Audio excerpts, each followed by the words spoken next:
I am Frank Carstairs, 47, divorced, no kids, and work for a major electronics supplier to the Defense Department. Because of my past job-related travel, my marriage was not the greatest, but it took a slip of my wife's tongue to show her cheating and end our marriage. This is the story of how it happened. First, let me bring you the background to this story. I served 6 years in the military as a radar repair technician. As with a lot of us who did that kind of work, we all had the nickname Radar, after Radar O'Reilly from the TV series MASH, or Sparky. I was looked upon throughout the service as something of an artist at troubleshooting problems. When I got out of the service, I had my choice of many civilian jobs doing the same thing but with the contractors, and not the military. I came back to my hometown of Grand Rapids, Michigan, and pondered my options. I finally chose to accept a position with a company that was developing a drone control system that they could retrofit to the present systems and reduce the weight by about 17 pounds, as well as increase surveillance capabilities by an order of magnitude. They hired me to put the test drones through their paces. The company rented an unused road race course on the northern edge of the county that gave us a 3-mile by 1.5-mile area to do our testing. It also included several buildings that allowed us to work outside of observation from the rest of the world. One of the support people was a young lady from the local area. When I was introduced to her, I was gobsmacked, as our English friends say. Elizabeth Morgan was gorgeous. She was 5 foot 5 inches or 6 tall and with eyes that looked into your very soul. She was well-proportioned and slender. She had the darkest black hair and wore it in a ponytail even when dressed up. It was love at first sight for me. As neither one of us was, at the time, part of the management team, we were not constrained, but any non-fraternization policy. When I asked Liz for a date, she said she was going out regularly with a man from the neighborhood where she lived. She said at that time that things seemed to be slowing down, so she would let me know if they broke up. Our testing showed that our package delivered everything that it was designed to do. We lobbied through a local member of Congress to get some decommissioned Predator and other military drones to enable us to design interfaces for our controls. I was then hired as a permanent full-time employee. I requested that Liz be part of my support staff and refused to sign the non-frat unless she was exempted. The argument that I made was that I had already approached her for a date, and as such it was a pre-existing relationship. Surprisingly, the company and HR agreed. After our successful conversions, I was tasked with flying out to White Sands Missile Base in New Mexico to give a demonstration to a joint military group. There were officers and support staff present from the Army, Navy, Marines, and also the Coast Guard. Liz had made the trip and had by this time accepted a few dates from me. We found that we both liked dancing, live theater, and camping. Up to this point, there had been no sexual activity between us. The tests went well, but the military indicated that they were not interested, and we thought that we had failed. On the trip back to Grand Rapids, I was very depressed, and Liz tried to cheer me up. We talked for almost the entire 5-hour flight. When we landed, Liz asked me if I wanted to be her exclusive. I almost did a double take at that, as she had not given me any indication that she wanted anything but a few casual dates. Hell, even our camping trips had been with groups, and we used separate tents. I said I would be ecstatic to be her exclusive, and I wanted her as mine as well. I cautioned her that because of the current project and its apparent lack of success, I might not be employed at the company after this project was over. She did not seem to care. We dated seriously from that point. I was pleased when the company offered me a long-term contract as their chief test supervisor, and because of that, and our continuing to the relationship, I asked Liz to marry me and she accepted. We got married in the small church that I belonged to and had as our witnesses her family, my remaining family, my parents and an older brother were dead, and friends and co-workers. For our honeymoon, we took a 2-week camping trip along the Appalachian Trail. It was a glorious trip, and we both came back to GR tired, dirty, and incredibly happy. Work disturbed the mood somewhat when we returned the following Monday. Liz was being transferred to a different department because my staff was being reduced to just me and the secretarial pool. The reason for this shift in personnel was that the drone control project was to be shelved until we received some response from the military. I was then tasked with helping develop a very small drone capable of being controlled by satellite. The design goals were a drone as small as a robin, but with video capabilities. The problems that these parameters created caused me to work some long hours, and Liz was not happy. As with all marriages, our love life started out hot and heavy, tapered off to 3 or 4 times a week for the next few years. Neither of us was too upset with this, as we seemed to remain satisfied with our lives. About a year after our trip to New Mexico, the company was granted a contract with the Coast Guard to retrofit 24 Predator drones for naval rescue operations and drug surveillance and interdiction. The company was also awarded a contract with the Border Patrol for similar but land-based operations. I was given the additional duties of supervising this program. Needless to say, I was getting stretched very thin at work. About 2 years after we got married, Liz left the company for a job with a local company as a personal assistant to one of their vice presidents. She said she needed the move to broaden her horizons. I took an instant dislike to her boss, Ralph Symes, but could not explain to Liz or myself why I felt that way. At home, the stress from my job and the long hours was causing a lot of friction. Liz wanted me to be excited about her new job, and also for me to slow down so I didn't burn out. I was constantly tired and short-tempered, and because of my snapping at Liz a couple of times for very minor things, I was sleeping in the second bedroom. I finally talked to my boss at work and was given sufficient staff to lighten my load and cut back to minimal overtime. Things improved at home, and I thought we were a happy couple again. Liz took the news of my improved job conditions as another reason for me to become happier at home. It worked, as I apologized and did everything I could to make up for my inappropriate anger. Things got back to a 1-bedroom and happy, intimate life family for the next 3 or 4 years. The mini drone project sailed along and was accepted by several state and local police agencies and, of course, several alphabet soup federal agencies. I was then promoted and given a huge raise with a stock option and bonus. Because of the way Liz seemed to go through money, I had my raise, bonus, and stock options transferred to an account in another bank and in my name only. I used a P.O. box at the local post office for a mailing address. I also got Liz to agree to file separate tax returns because the tax burden was considerably less doing that. My new duties, as I explained at the beginning, involved extensive travel. This again raised tension at home. Liz was not happy when I had to miss several of her employer's company functions because of my need to be out of town. The frosty atmosphere continued for a little over a year when my boss finally told me that I needed to take a month off to recharge and decompress. The timing was perfect. Liz had a vacation week coming, and as it was coinciding with our wedding anniversary, she agreed to take a 3-day camping trip into the Great North Woods of Michigan's Upper Peninsula. I spent the week before we left noticing several things that I had been overlooking. Liz was dressing more provocatively for work. Ralph was calling her at home in the evening, and Liz would go into the spare bedroom and close the door to talk to him. And our intimacy was now very sporadic, and then it was without any of Liz's former passion. I mentioned these things to Liz, and she went nuts, and I spent the last few days before our trip on the rollout in the spare bedroom. Because of this, I decided to give Liz a nasty surprise when we got to the campsite. I took a big tent and a double sleeping bag out of the packed stuff and replaced them with 2 one-man survival tents and 2 single sleeping bags. Liz was none the wiser.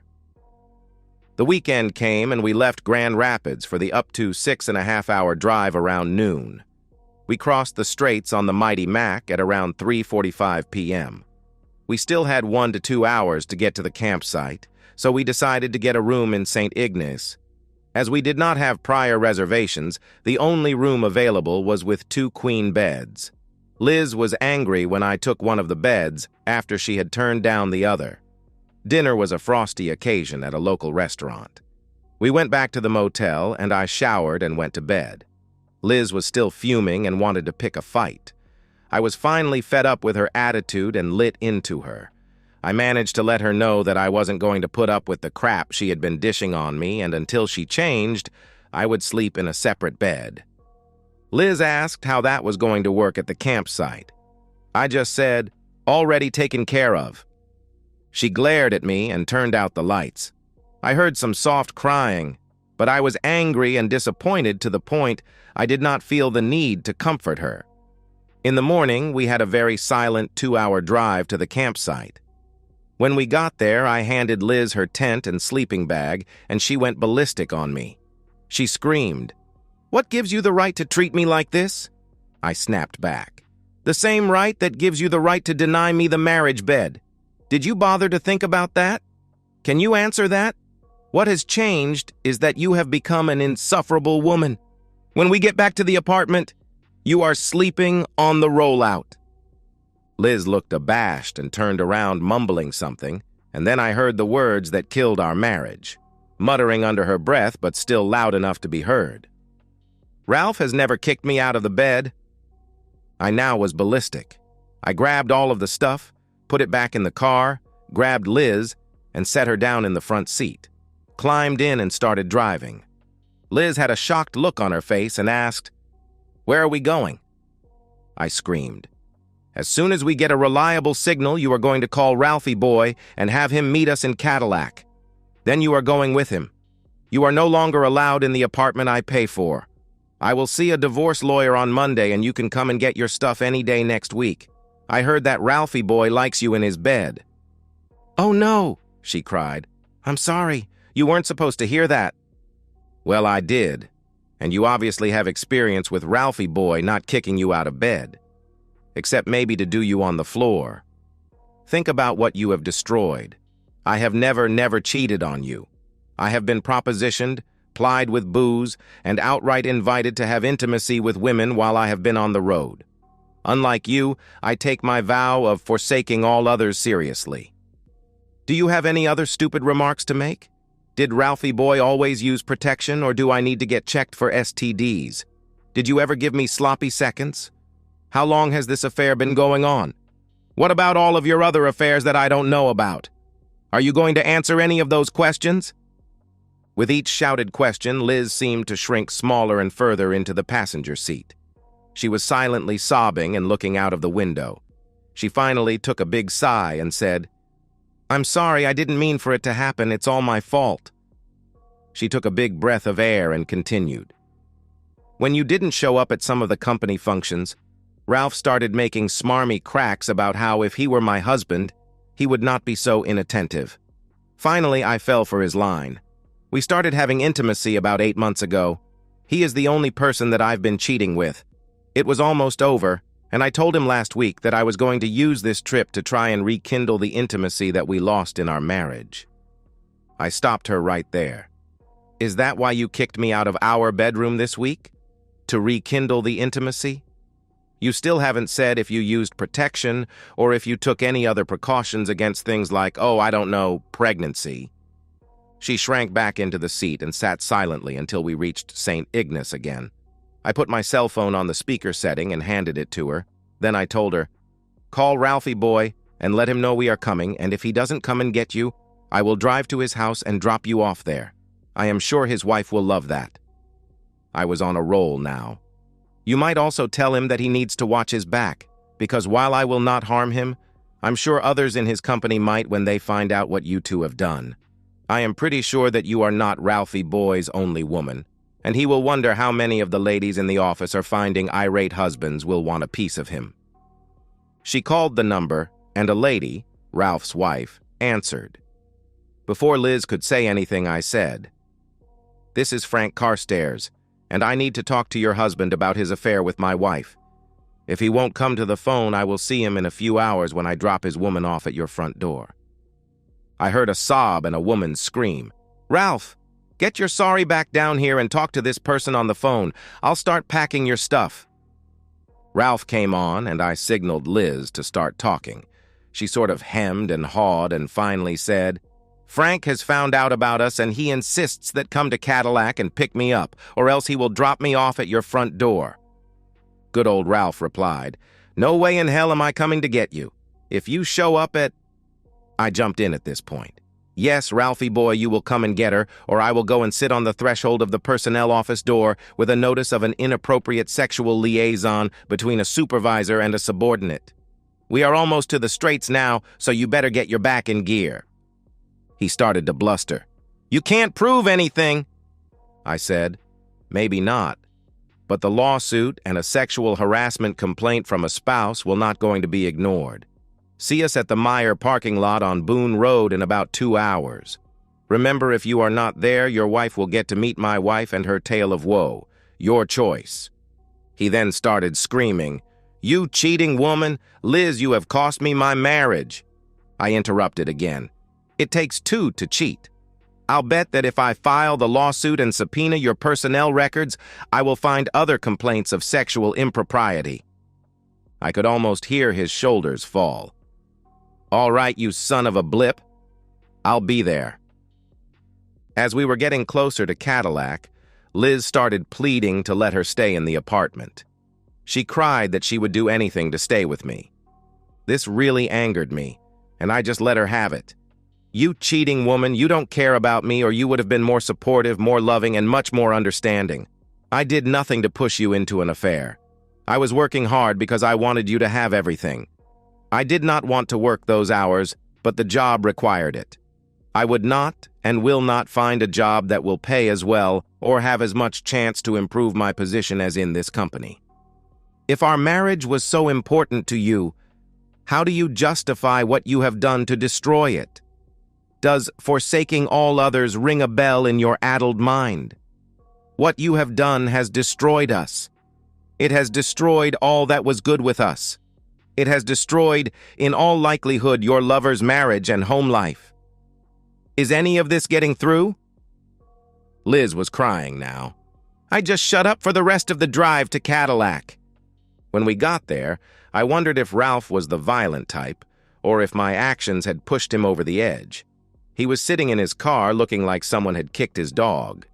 I felt no sympathy. Liz spent a few seconds pleading her case. I made her give me her engagement and wedding rings. She started wailing, but I felt nothing but sorrow as I forced her out of the car.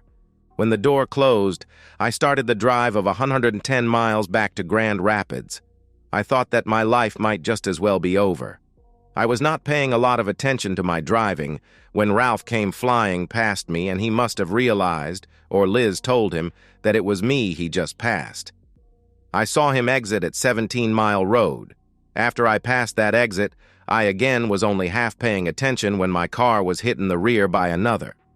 I lost control, and from the police reports, my car rolled over 4 times before coming to rest in the median on its wheels. I was not conscious and was airlifted to the local trauma center emergency room. It turned out I only suffered a severe concussion and rub burns from my seatbelt and the airbags. The police didn't even try to talk to me that night. And when they asked about the accident the next day, they acted like they already knew who had done what and what had caused the accident. It turned out that they did. Liz ratted out, "Ralphie boy." When he got off at 17 Mile Road, it was only to let me pass again. He then sped up to catch me and rammed my car. Unfortunately for Ralph, something fell off my car and jammed his steering so he could not get away. The police arrested him and he was charged with reckless driving, speeding, reckless endangerment, and attempting to flee a personal injury accident. His wife refused to bail him out, and Liz had no money for a cab, so a nice cop drove her over to our apartment. I spent 2 more days in the hospital. When I was discharged, no one was there to pick me up. I finally called a taxi and went to the apartment. What I found there was not a complete surprise. Everything that Liz had had in the apartment was gone. Her cell phone and her apartment and car keys were on the kitchen table. There was also a note. The note said, "Frank, I know it doesn't seem like it, but I am ashamed of what I have done to you and to our marriage. I am sorry for the hurt that my actions have caused you. I wish I could say that we can fix this, but knowing you, I do not think it will happen. I am going to stay with my parents. If you decide to go for a divorce, I will be there for a few days. If divorce is what you want, I won't fight it. All that I want, if we divorce, is what I have already taken from the apartment. I still love you, and while I cannot believe you still have any good feelings for me, I hope you do. Elizabeth. I contacted a friend of a friend who was an attorney. I had Liz served and sued their company for non-enforcement of their anti-fraternization policy. I also had Ralphie Boy served with a co-respondent and a personal lawsuit. The divorce went through without any hiccups. Ralph pled guilty and got a sentence of 5 years with 3 years suspended if he successfully completed anger management and a sexual harassment course of treatment. Part of the sentence was also 10 years of probation. Liz and Ralph were both fired. The company threw a lot of money at me to make the lawsuit go away, and I got another promotion at work. I no longer had a lot of travel, and the only time I left the office was for local tests, new hire training, or military demonstrations. Ralph was also sued for divorce, and before he could start his jail term, someone else's spouse decided to teach him not to after married ladies. He spent more than 6 weeks in the hospital and rehab. Liz still lives in town and found a job with an all-female company. I occasionally see her at the mall or in the grocery store. I don't initiate any conversation, and other than a sad little smile, she does not acknowledge my presence. Tomorrow is another day. And that's the end of today's story. If you enjoyed it, please give this video a thumbs up and drop a comment below. Your support helps the algorithm push my content further. If you're new to the channel, don't forget to hit that subscribe button. It really helps me keep creating more stories for you. Thanks for watching, and I'll see you in the next one.